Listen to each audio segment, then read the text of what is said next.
Fragrance friends, we are not making these mistakes anymore. We are over it. It has been too long. For those of you who are new to the world of fragrance, maybe you're not, maybe you've been here for a long time, but you've probably made some of these mistakes. And I have made these mistakes time and time again. It is so easy to get caught up in all of this content selling you bottles. So I'm here to give you 7 tips of things that you can do that will help you navigate this sea of products. Number 1, you've probably heard this a million times, and I'm gonna say it again. No blind buying. Blind buying is a bad idea. I understand if you don't have access to certain fragrances, it's difficult, you might have to blind buy, but I will never, ever, ever encourage you to blind buy a fragrance. Even if a fragrance is cheap, what happens is you're gonna have a pile of fragrances over in the corner that were cheap, affordable, and you're not using them because you just bought them because of the price tag. Also, something that people don't talk about when it comes to blind buying is if you don't like that fragrance, you will have to try to resell it, get rid of it somehow.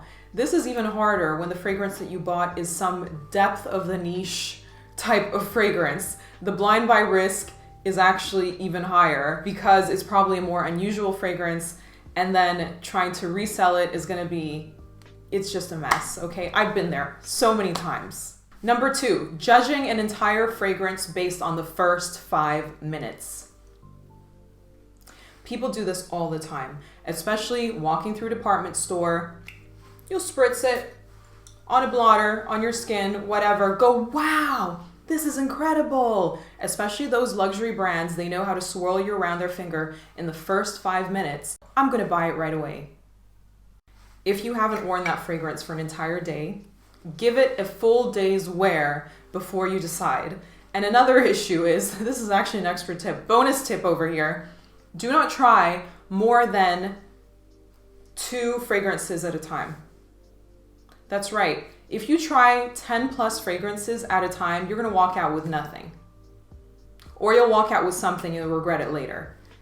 Give each fragrance a full day's wear, 5 hours minimum, I would say. That should be the time that the dry down has come through and you can actually judge that fragrance. You can judge the projection of it.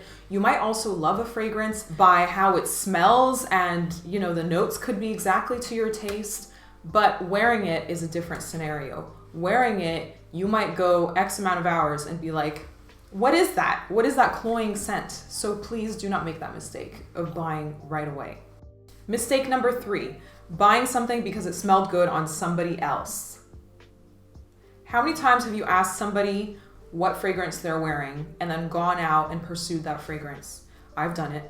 I've done it quite a few times. Now, what I don't do is go online and buy that fragrance immediately because it just smelled heavenly on somebody else. Fragrances smell different depending on who you are. In passing, a fragrance also smells different to when you're smelling it up close.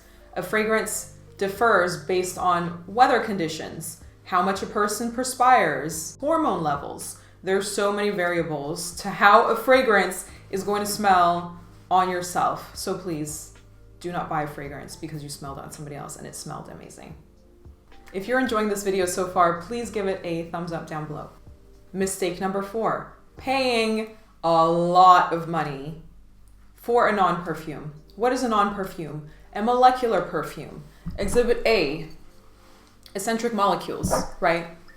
Giza Schön, the creator behind these, is an absolute genius because it cost him near nothing to create these fragrances. At least this one, Molecule 01, the bestseller, and the bestseller at some of the world's finest department stores where you can get XYZ brands. A molecular perfume is the bestseller. It would cost you near nothing to create this fragrance yourself. It's absolutely fine to buy it because you don't want to measure and weigh and you want to be safe, and what are you going to do with all this ISO-y super in your house? But just be very aware that you're being ripped off. Just be very aware that it's not a full symphony. You're paying for one note and you're paying the same price as if it were a full symphony. There are so many brands, high-end brands, that now have their own non-perfumes. I'll leave a link over here, but non-perfumes cost nothing to make. So just know that. Number 5, buying 2 different fragrances that are both expensive just so you can layer them. See, non-perfumes have the advantage that you can actually use them to add aroma chemicals to whatever fragrance you're wearing to amplify it. But this whole thing of buy that Jo Malone and buy that Surge Off and put them together and you're gonna create the perfect perfume. If your perfume isn't giving you everything that you need from it, don't buy it. That is not the perfume for you. If you need to buy another expensive fragrance to put on top of it for it to work for you to actually enjoy it, don't buy that perfume. It's that simple. I understand mixing essential oils together, creating your own, having an oil and a perfume layer and maybe adding a molecular ambroxan on top because you want to amplify it. But what is this 2-package deal? And they're both expensive. There are entire accounts just based on this whole layering combo thing, as if it's supposed to be like next level. If your fragrance is missing something, that's an issue. That's not something to be promoted. Next, buying something because it's popular. I think we can all agree, or if you know me, you know this is not something that would work for me anymore. Just because something is popular and a load of people love it does not mean that it's going to work for you.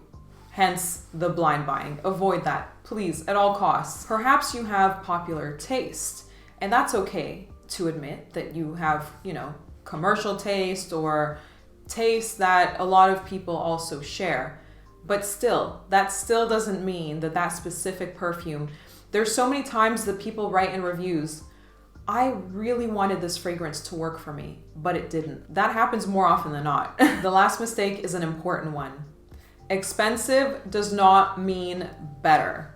It does not mean better. It does not mean that the ingredients or that fragrance even costed more to create just because it's expensive when it comes out at the other end with the packaging and the bottle and the expensive marketing campaigns, and you're paying that full price at the end of the actual process. That just means that everything included, this is the price that you're paying.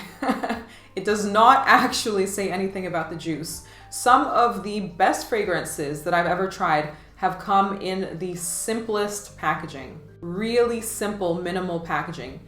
All of the frazzles and the boxes and the gold seals and the this and that perfumer, it could be a master perfumer even, doesn't mean that fragrance is good. I've tested people's reactions when I bring people out with me to smell fragrances, fragrance virgins, I love that. I've tested saying this fragrance costs $800 and giving the person the blotter, and their reaction will for the most part be different to me saying that's an $80 fragrance. Why is that? People are brainwashed by prices. A higher price does not mean a better fragrance or a better quality fragrance. A lot of perfumers source their ingredients from the same places. So whether they're creating a fragrance for a high-end brand or a low-end brand, the quality will most likely be on a similar level. And don't get me started on clones. Some of these high-end brands with high price tags are notorious for cloning. Cloning actually even cheaper fragrances as well in some instances. And when I say cheap, I don't mean it in a bad way at all. If you too have been around the fragrance block, please share your biggest mistakes that you've made on this journey with our community down below in the comments. And thank you so much for watching. Please subscribe if this is your first time here. Give this video a thumbs up, and I will see you in the next one.